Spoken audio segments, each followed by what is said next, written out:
Proud Papa Bear is right here. Trevor, welcome to it, my friend. Thank you. Have you stopped crying yet as it turned you into an emotional mess? How are you doing, my friend? Yeah, that's a good question. I haven't actually thought about it that way. But yeah, you definitely do tap into a different, emotional sort of section of your heart, I guess. And especially with a little girl, you know how it is. Yeah, so it's something special. Just like mind the bags under my eyes, but that's how it goes. You've got a free pass, buddy. You've got a free pass for the next couple of weeks, months, maybe even. But congratulations. Thank you. I can certainly speak from personal experience that it's a time unlike any other. I think there's before and after, and your life is forever changed. But first, I've got to ask, how is Daniella? How is little one doing in the wake of this crazy time in your life, man? Yeah. They good, thanks. They had a bit of a rocky start. We had to go back to the hospital for a couple nights, unfortunately, once they had been, discharged.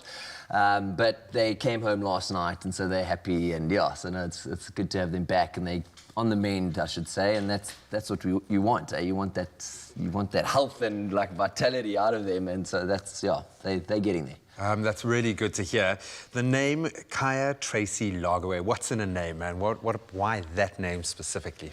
Sure, yeah, that's more on my wife's side of things. She loved that name, and I must say, once she brought it up to me, I also love it. That's the Kaya part of it, which means pure. It means earth. So it's like that's exactly what she is. She's a pure little thing, yeah.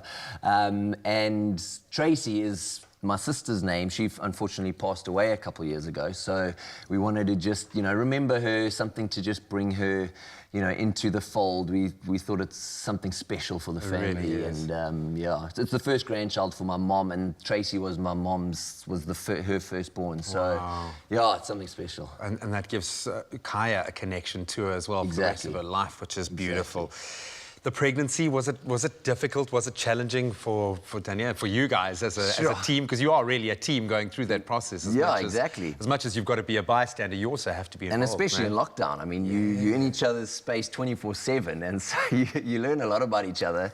Definitely relationship counselling, happens in that space of lockdown. You get to know each other to the deepest depth. And that's at the beginning stage of her pregnancy. So, the hormones are raging, and she's raging at me, and I'm raging at her. But we figured things out. We came together, and it was something I can't say I would have expected. I mean, it was definitely something crazy, but it's now looking back, always in hindsight, isn't it? Yeah, you look back and you're sure. like, how special was that time together, bonding, connecting, growing, and so it was good. Because you go into this kind of baby bubble and the rest of the world fades away, and I'm sure you still, does it feel weird coming out into the outdoors and having to engage with people and kind of step out of that space? Yeah, I can't even find my words. It's like you lost your language, it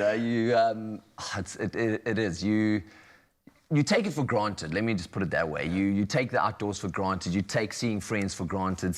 Unfortunately, we don't really have any family in the Cape, but they're all on other ends of the world. So when they do get to meet little Kaya, that will also be something special. And we'll have to see, lockdown regulations and whatnot. But for the most part, getting out, just having that freedom again, for the most part, is something we needed. It's really weird to try and relate, and I'm sure you haven't even started to wrap your head around it. I say this before and this after. You do change. Did it feel like a switch had flicked in your head? Are you starting to grasp the fact that you are now a dad to a little girl as well?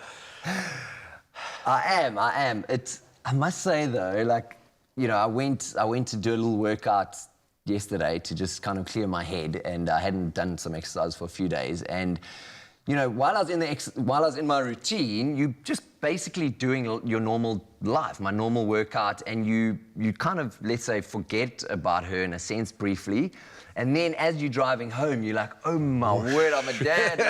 And you get home and you see this little bundle of joy, and you just are like blown away. So I'm still adjusting, put it that way. I'm still adjusting, but it's something I would never not have, put it that way. Oh, buddy, and I can promise you're going to have those gut check moments. They're going to hit you every single day. You're going to be like, oh my word, which is a beautiful thing.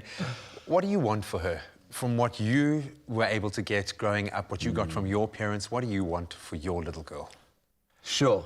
These are all good questions that I'm forcing you to think about it if you haven't had a chance to, man. So full on with just making sure she's healthy and fine. But of course you want you want her to grow up, you know, in a loving household. She needs to have a lot of love. There's so much hate and anger in this world, and to just give her, you know, the utmost amount of my love, of Daniella's love, to show her that she is loved, I think will go leaps and bounds for her growing up. To give her a good foundation when it comes to, you know, Daniella and I have our faith, and we believe that's an important part of it. We believe, you know, a good community around her, good people around her, encouraging her, uplifting her. Yeah, I think there's so much to that question, and I want so much for her. You know, you want just the absolute best for them their whole life. And unfortunately, life throws us twists and turns and turmoils, and that's life as well. So we got to just kind of, you know, adjust and pivot and move around that. But yeah, I just want to give her everything I can and more. And I'm sure get active with her as well. You have no idea. I've already written her into the Olympic books. So she's.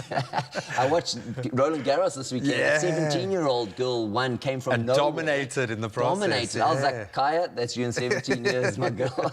You can be a tennis player and you can go to the Olympics for tennis. So that's a double whammy there. I love it, man, and stick to it.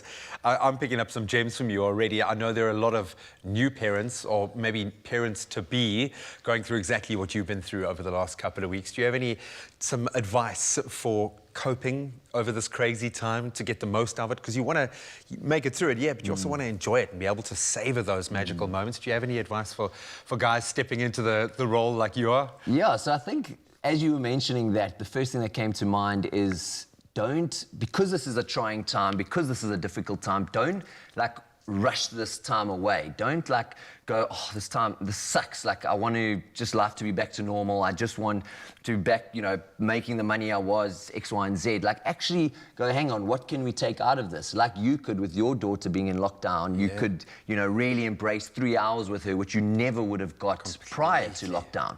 Yeah. So those are the sort of things we need to look at. You need to be that, like, you know, that glass half full kind of guy, that optimist, and go, okay, hang on, like what are the opportunities here? You know, where can I capitalize on this time, instead of like just wishing it away and saying, oh, this is just the worst, you know, season of my life. Like, you got to look for the positives. Well, and especially for you, as parents, psychologically, it's so important. I mean, you beat yourself up, you're going to be, you know, what you say is who you are. And so if you're constantly speaking negativity, that's going to overflow into your family, and it's just, you basically just in a downward spiral. All this coming from a guy who's just started a brand new business in the last couple of weeks. Two brand new businesses. The timing was terrible.